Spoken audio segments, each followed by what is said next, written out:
Well, starting today, if you are flying domestically, TSA will only be accepting documents that follow the Real ID requirements. Right, but don't panic if you weren't able to get your Real ID in time. You've only had 5 years.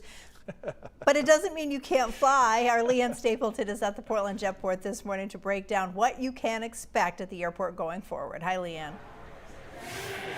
Hey, good morning, Sharon and Lee. Yeah, as you mentioned, that deadline for the Real ID is today, but if you didn't get one, you can still fly, especially if you have a passport or one of more than a dozen other acceptable forms of ID. Now, I spoke with Daniel Velez, who is the New England TSA spokesperson, and he said if you don't have a passport or the other TSA approved forms, you can still get through to board your flight. You'll just need some extra screening. Some examples that he gave were additional questions to verify your identity and/or some extra screening of your luggage. Now, with all that said, Velez does suggest getting to the airport earlier than normal so you can give yourself some extra wiggle room in case you are subject to that extra screening. However, overall, he does not anticipate drastic TSA delays.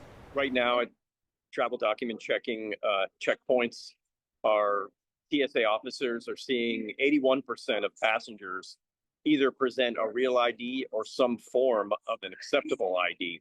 So that number's continuing to rise, and on May 7th and after May 7th, we expect that number to continue to go up.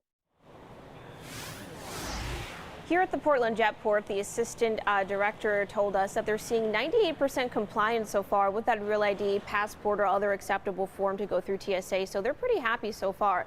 Now, if you don't have plans to fly anytime soon, you don't necessarily have to rush to get one. You can book an appointment at the BMV to get your Real ID up to 90 days in advance, and you want to make sure that you come prepared with the correct documents for that as well. Live in Portland, Leanne Stapleton, News Center, Maine.